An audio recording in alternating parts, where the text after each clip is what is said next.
And we're talking on the early mail carriers. Yeah. Earl Simon had one that went over by the dump road, went up the dump road, over, come down through Berlin Hollow. Right. And we've got his notebook Yeah. that he had as a rural carrier. Yeah. But Frank Wilcox's stuff we don't have. I'm kind of interested in that. No, I was just going to ask you, going back again to, we were talking about the old inn there. Were there any fireplaces or so on in the building still? I think there was a fireplace in there. I believe there was. And then it opened up out onto what they would now call Head of Lane. Yeah, that's the main floor. We could go in the basement, go in, as we're going out, we go in the doorway at the basement. Go in and I remember one time, I guess it was the winter of 1920, the snow got so deep, and the Grafton Road got blocked. About 20th of January. And the bus never run again the way in April. So they got that road open. Boy. Yeah, Ernest Schneider used to run no bus. Father had 10 pigs. And it was late and then nobody wanted to buy the pigs. And of course, kept the whole 10 and raised them up. And got along in January, went down to Troy and sold them down at Karen's Market. That was in where Troy Light is. Right. Now, sold that pork down there. Wow. And there was no bus route running from Berlin to Troy. He'd come down to Petersburgh, down the store there, pick up fuel there. And Father see him, and he says, Ernest, you want to take that pork out? Yes, when you get ready, you get it down there. Took a pork down there one morning, snoring like a devil when we came by. Dad went with him into Troy. Brother and I had come home, done chores, and looked after stuff. And that Grafton Road, they got back over it that night. They had the job to get home. But they got over it. Now, when the weather was good, how long would it take to go from Petersburg to Troy? Well, a good driving horse would do it in 2 hours. 2 hours, wow. Yeah. My sister had a horse there, a driving horse, and he'd do it in 2 hours. But if you had to take a farm wagon in, it took a lot longer. Oh, yeah. About how long would it? Oh, between 3 and 4. Sure, they used to. Troy was quite a market. People walk to Troy a lot, or usually ride if they could? I had a brother that didn't think nothing of walking Troy. How fast could he do it? Oh, I don't know. Probably 3 hours, maybe. Wow, that's going fast. Yeah. That's 20 miles. It's Well, he lived up in Grafton. oh, that's East easier. Grafton, Yeah, East Grafton. yeah. Take off 4 miles. Going into He Troy, was- then it's all downhill. He was a walker. Before he married, he was all over these mountains, these hills. And you go up, ask him how high Poplar Hill was above sea level, he'd tell you. Boy, Now, how many students is there now that knows the elevation? nobody. Damn it, they used to teach. The old teachers would teach them that stuff. I think most people don't know the place names No. around here anymore. No. Do you know how, like, Head of Lane got its name? No. So I've been trying to find that out and haven't been able to. I would assume maybe some of the older scriveners might fill you in on. But they're all gone. That's the problem. That's the problem, yeah. And they used to teach that in school.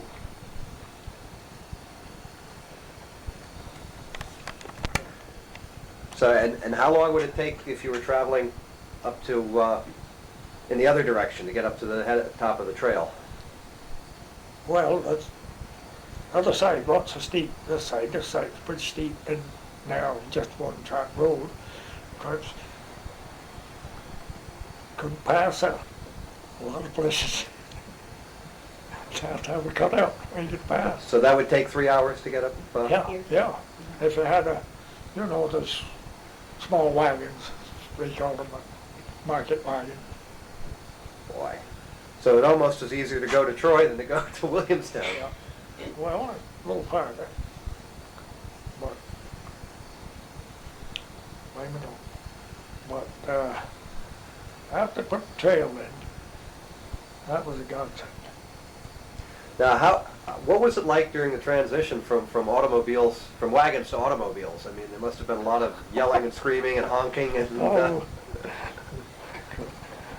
Father bought an old T-Ford 14.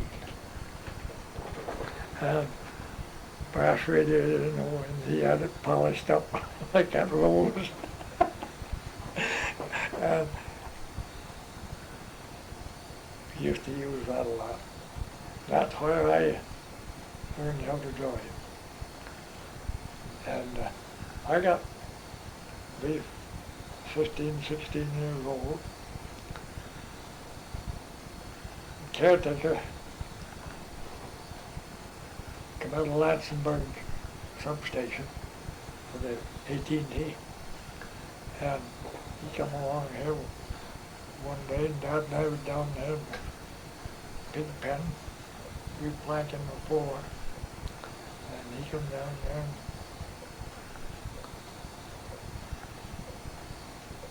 and Alan, he says, dinner's ready. He says, we're going to eat dinner with it.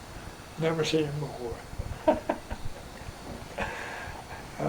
He was a real guy, and Mother filled him up with homemade biscuit, maple sugar. And God, they always stopped when they come back. They'd always stop. And one day come along, he said, go up on the mountain, cut them brush up on the right away. I said, I don't want to make that much work to it. I'd take my hands on it and go up from the fort. Bushes were that high, we knock them off with hands on it. And I'd make about 8 hours a day. Spend half the time traveling. I imagine. Sure. Run the old T-Ford up as far as we could get, and then go up. And So a team could pull a wagon a lot of places where you couldn't go with a car. well, they would come over from Massachusetts side, come over, but this side's pretty steep to get up. There's a spot right up toward the top, pretty ledgy, and water run down them ledges, couldn't get over it, pretty low. You come the other way. But I've grown up on that old mountain. Do you know where because I read in one of the early things that there was a farm lot up by the snow hole. Do you know where that was? Was that still in existence when you were young, or? It's this side, the snow hole. Jim Smith, cleared. And Jim Smith's lot is getting pretty well grown up. Oh, you can't. I mean, I can't Nope. see. I can't tell where it is now. 'Cause it's up around the snow hole. It's just all woods now. I mean, Yeah. Oh yeah. I've been snow hole. God, I guess probably close to 50 years. Oh boy. Because it was cleared around up there. Oh yeah, there was quite a clearing there when we used to go up there. 4 or 5 acres clearing. Around the snow hole itself. Yeah, of course. So Oh, it's. and churches, they logged it off That's the whole lot. They logged off there 2 years ago. And where was that farm lot then? That farm lot, that was on the Jim Metzger, and that was not too far in off the trail going north. Okay. You go over there a mile or so away. You went right in that turn. And somebody,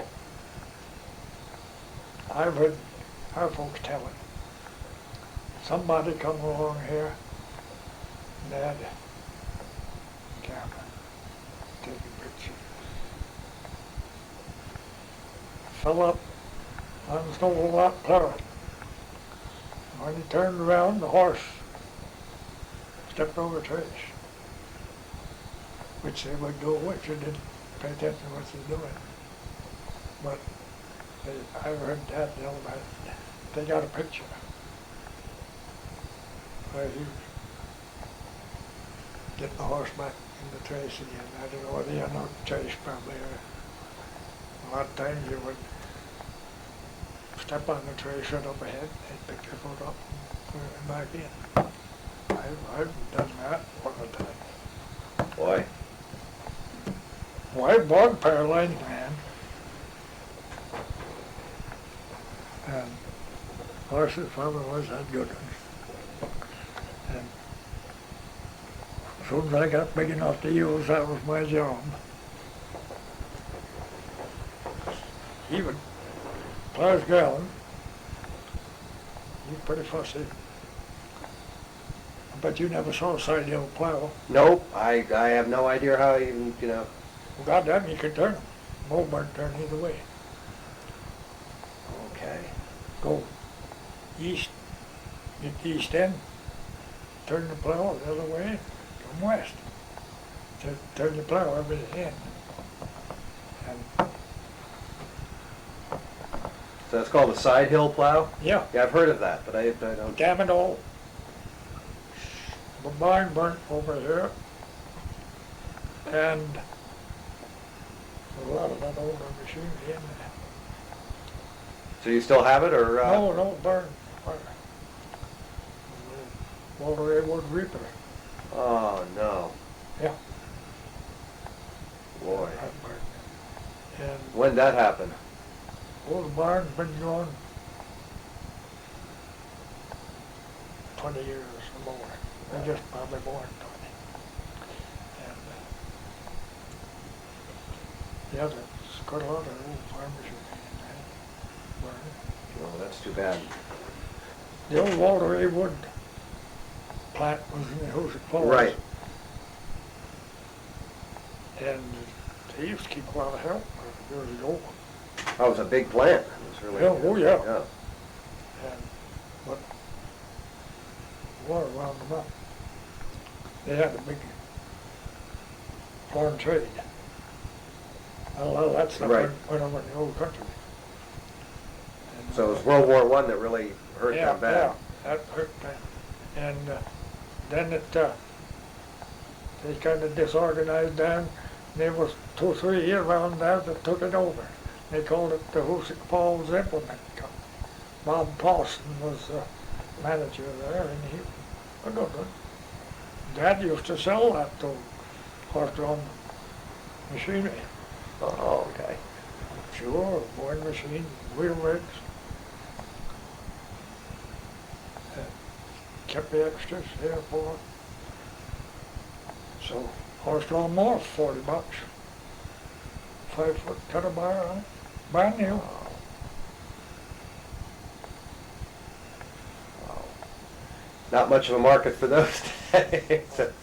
Or I see one out here side of the road up here. That somebody put down there.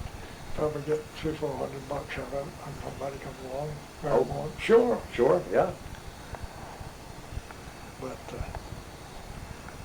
no, the old Walter A. Wood plant was a big plant, and I've been in there for a while to get extras and go all over the plant there. One I didn't get the paint rats. They didn't care. They let me go. What I was going to ask you before, I just because I'm trying to get sort of a curious or a view of what the attitude in Petersburg was during the 20s and 30s towards national politics, you know, to what was going on in the country, and you know. Petersburg was a Republican town. Right. We had Doc Perry Hall there, and he was the leader. There were not very many Democrats then. But now, I'm thinking it's going to go back. I'm thinking it's going to go back, because we got a bunch of young Democrats here that's got control of things now. I'm thinking they're going to change. Probably right. Blame it all, it's no person, no job for the young people to try to run town politics. That's what's quite big business. Sure. Now, how did people feel during during the 30s, during the Depression? I mean, was it still? You couldn't elect a Democrat here. It's like Mr. Roosevelt wasn't too popular here. No.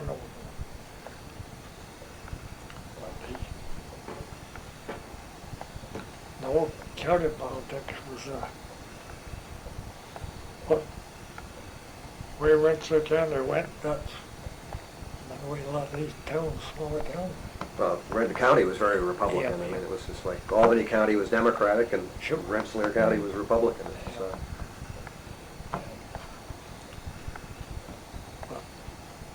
Now it's divided. Well, a lot of these older people have gone, and city folks have come in and bought the land. Some of them are voting here.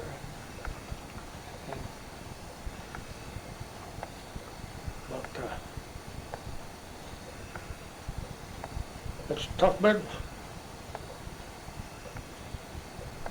They want some of the older people.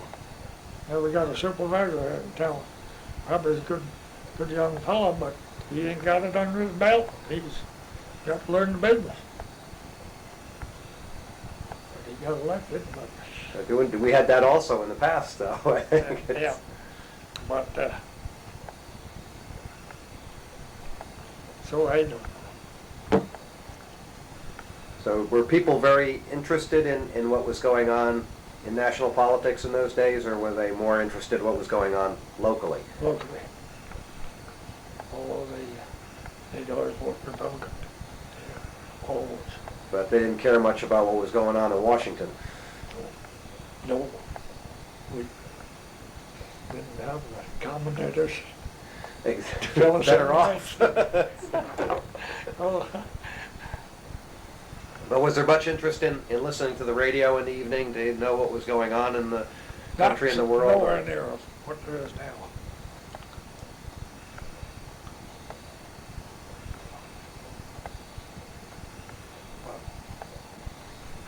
I don't know. On another subject, I was just curious, do you recall, like, I'm sure there are a lot of them, humorous things that you can recall from when you were growing up? Old characters in town, or? Well, the old town politics was something. And they get me going. And finally the Democrats took over the county. Right. Jeff Flowers, he got to be county treasurer. Jeff was county treasurer, I'm sure. But now it's split up. And a lot of these places now is been bought by city people. They come out. Some of them will claim me around up here and vote here, of course. The majority of them Democrats. And you take years ago,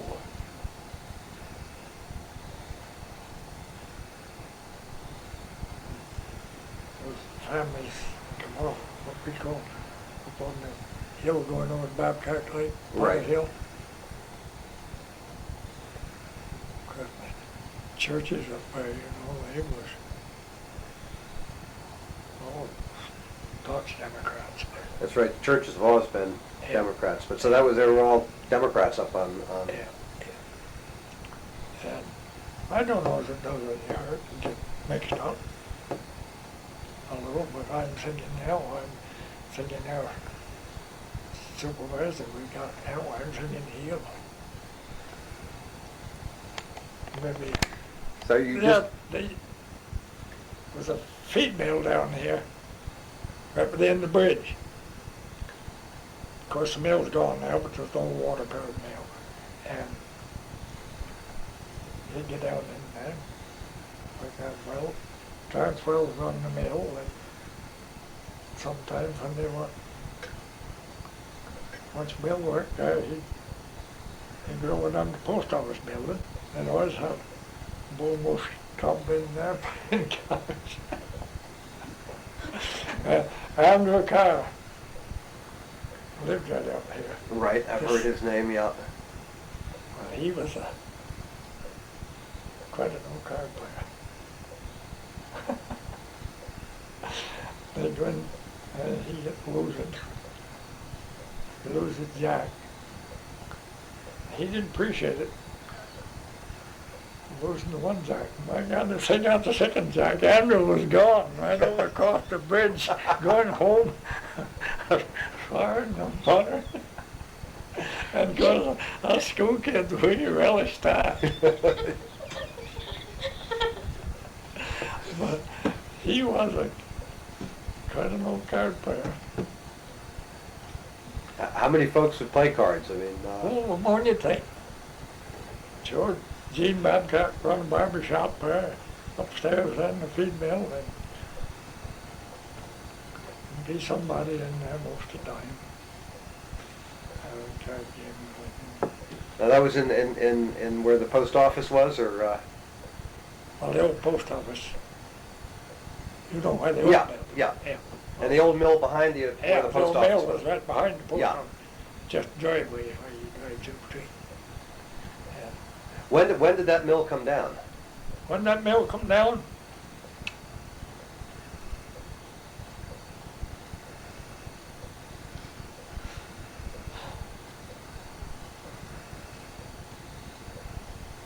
farther back than you'd think. I would think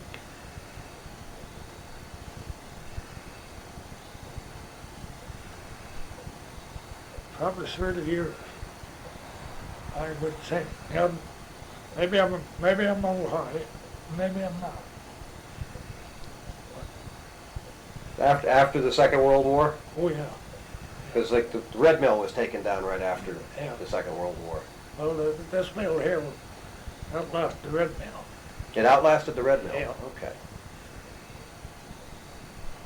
That That's red it. mill was quite a mill. Oh, I know. I wish it was it's really quite an interesting building. Well, they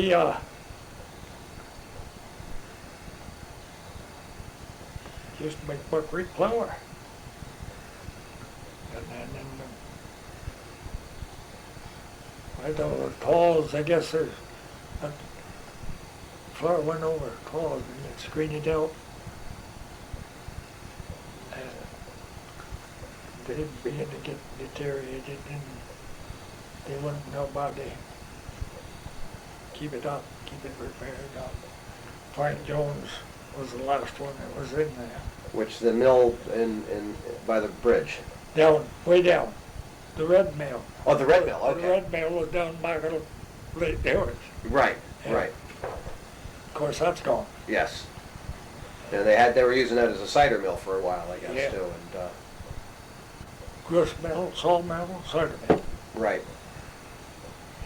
quite an operation. Oh yeah, Ed Clark, God, said she was a right young, good millman. He saw lumber to sod.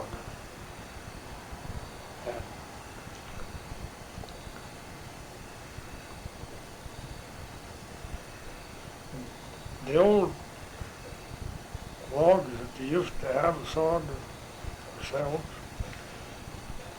brought the lumber home and air dried it till the year it dried out. Right. To kill dried stuff and all good. Christ, it won't last over a couple of years. Oh, I know. No, It's horrible. it's terrible. Now, the saws that they had down there, were they circular saws? Yes. They had they weren't the old up and down So saws. they used to be, I think the old red mill there, I think it was upright saws. So that was an up and down one. I Okay. believe there was there, but I don't remember that. It's always changed over.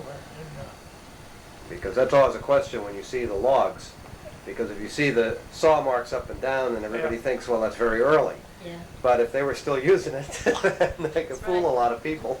It's true. But the old man there, Ed Clark, was running that red mill down there. Boy, he'd sawed pretty good lumber. And he was using the up and down saw on that, or No, the circular the saw? circulars. I don't remember an up and down saw. I guess they did have them in town. I don't know, but there might have been one down here in Wells' now. The one that burned, Yeah, when They couldn't- the bridge burned. been one there, but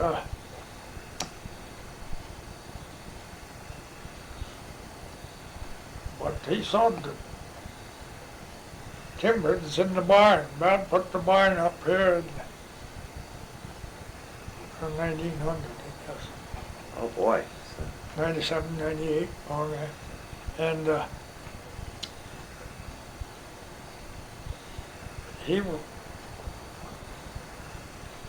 Horace Wells was the miller down there. And he saw the timbers in this barn. Is this barn still standing? Oh, yeah. It's the one right here. Can I look at that later? Because I guess I'm a barn nut, so. I don't know where you get, but Dad built that right around 1900. And then in 26, we began to get into bigger horses. The old horse stable was built for smaller horses. So in 25, we went over in the woods and we got a timber. We put this horse stable on there in 26. So you would go and cut the trees in the woods and then haul it down to the lumber yard and they'd saw it up for you. Yeah. And then you'd haul it back again. God sakes, a lot of them saw. Well, I guess $3-4 a thousand and saw. Wow. So pay a sawmill. You know, we've had a lot of it sawed $7. And Market bought this woodlot back there right after war. I guess bought lot in 21 and they got it out in 22. And they put a steamer in down there. And, you know, inspector condemned it. And he come look at over. And they had to haul that out and got a 15 horsepower gas engine. Why was the steamer condemned? I mean, why? Who could condemn that? Oh, I think, I suppose there's government officials, I think. I would presume. You couldn't use steam power, or? No, the boiler wasn't adequate. Oh, okay. All right. They were worried about it blowing up. So he was a fellow up north Petersburgh, George Babcock, had a 15 horsepower gas engine. Some old one-liners, you know. And Lou Armstrong was a millman, and he was a good one, mind you. God, he got along with that 15 horsepower engine. So good lumber. 'Cause I know they had a little gas-powered mill up on Harold Brock's place, or Forrest Yeah. Brock's place, Yeah. years ago. Yeah. They did the same thing. Yeah. Just, One up here side the road, one up here, Byron Weaver. right, I've seen photographs of Yeah. that. That used to be steam. And I've heard Dad tell about grandfather built a barn down on the little farm there, and on the old water power. And you get down and saw an hour or two, and he was up the water, and that shut down. And that wound up with a steamer. I can remember the steamer they had in there. Now, when you cut the trees, would you do it two men with a saw or with an Oh, yeah. axe, or? Yeah, crosscut saws. That's a lot of work. It's, how, Old hell we're talking to. And you had a fellow knew how to fight them. Oh. Old Frank Hewitt up there in Grafton. And Jesus, shoot that wood saws up there. And he knew how to fight them.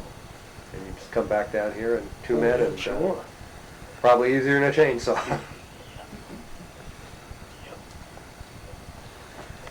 You'd be interested. So we always, I put sails up 47. We thought we had to get into more cows. Chester brother-in-law, I would bought the sail at the same time, two of them. We sold them up. They come as a kit, or Huh? the silos come as a kit? Yeah. You, The lumber, no, lumber and ironwood. right. The front was assembled, the silo front was over there that wide, about 3 feet wide. They was assembled. Yeah, I had a carpenter right up above me, he set this silo up for me. It must have been a trick to set them up, though. I mean, did you have to set scaffolding up or anything? Oh, or- yeah, sure. God sakes, and he was a carpenter. He knew how to do it. Trying to put a big barrel together. So, Sure. And this silo here was 28 footer. And the staves, the 16s and 10s. And 5s, I think. And he set this silo up one day. There's one section, every other stave would, top one would be a 5 footer. But I did get the 5s in, and the rest of them I got in. But the front come assembled, set that up, plumb it up. And God, he was something else. So,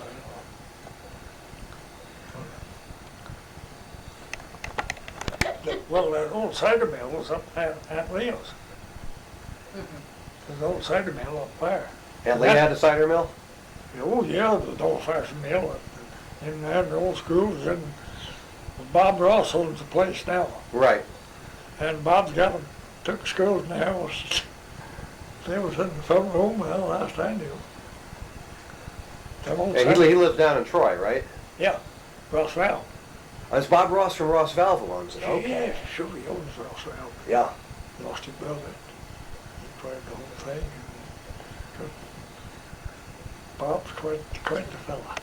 Well, the Christmas, what, if some of them fellas started to get them a little jug of cider once in a while, and they didn't care where they went.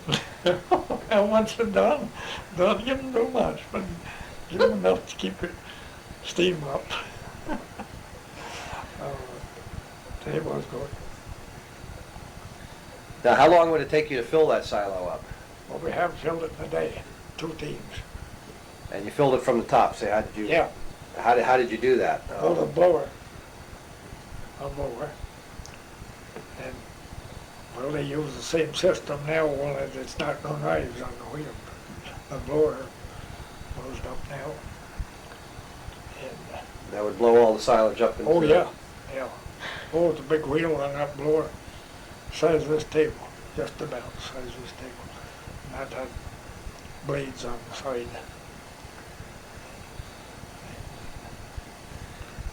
Now, when you Run that about 700 RPMs.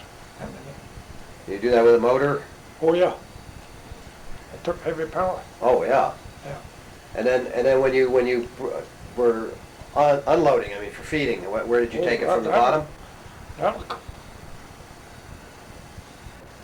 was these bundles, so the bundles did. Sure, they didn't have forage harvesters then when we first went to fill the silos. And Charlie Lewis had a corn harvester, and Charlie let his man come up and cut the corn for us. And we'd handle the bundles, all the bundles. My God, you could fill this silo right here in a day. But you'd have to open up the bundles.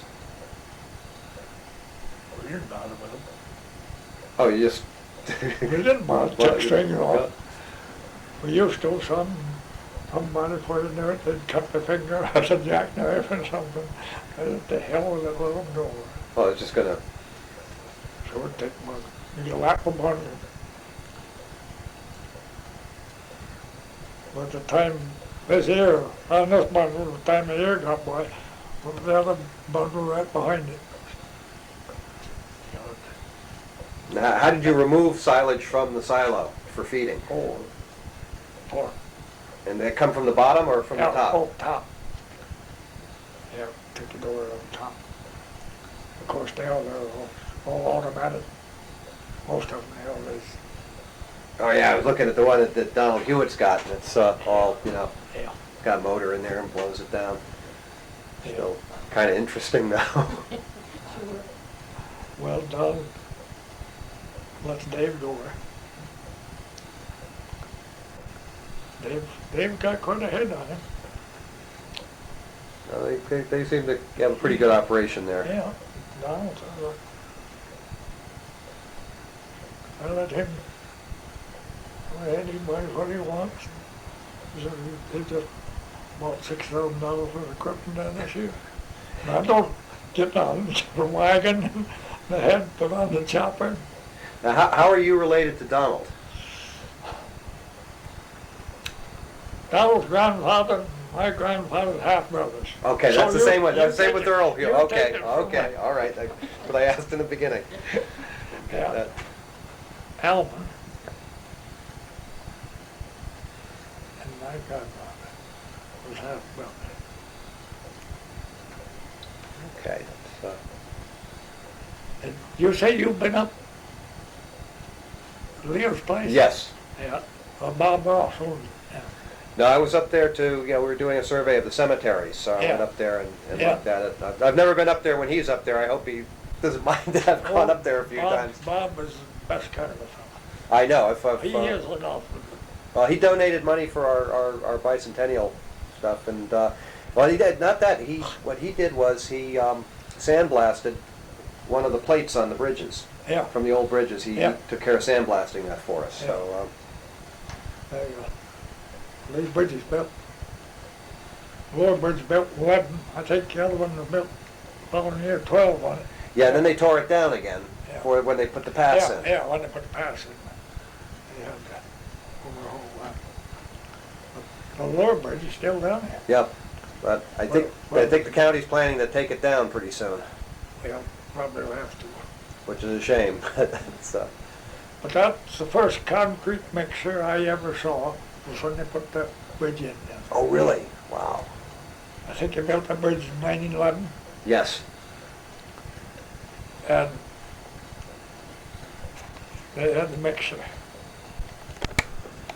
And there were wooden bridges also around? Why, sure, Byron Weaver was a bridge builder and a barn builder.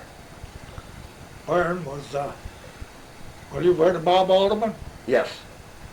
Well, Bob's wife was Byron's granddaughter. Okay. When was Byron doing all this? Turn of the century or? Yes, before. And he had a sawmill right down there. It was Right. up the road there, ways mile up. He had the sawmill in there, and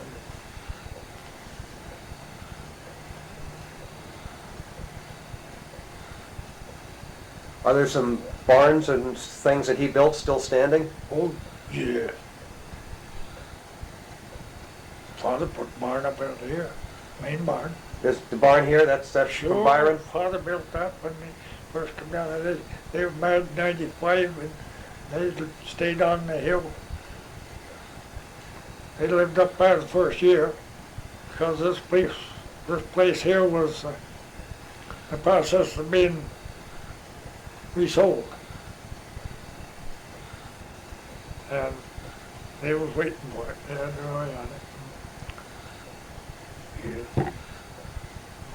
I could lay out a frame barn if you had to.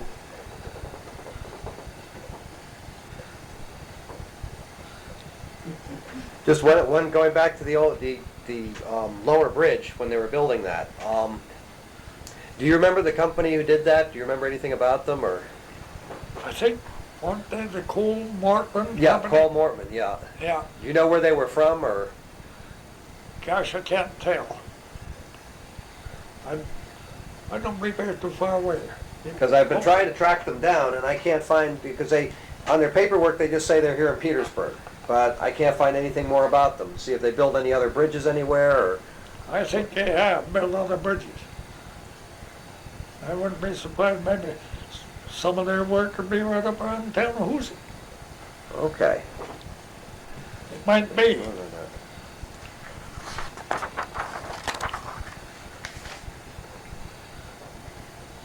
Because I've always been, well, ever since the county said they want to take this bridge down, we've been trying to do some research on how it was, who built it and how and so on. Well, I don't know. But Holland taking it down. What they want to do, replace it? Yes. Well, I don't know, but probably, I don't suppose stand the pressure now with the traffic you got. Oh, it's got problems. Yeah, yes. We're just about. Blame it all. That's the first concrete mixer I ever saw was putting that bridge in. Now, was it on It didn't back up to anybody's.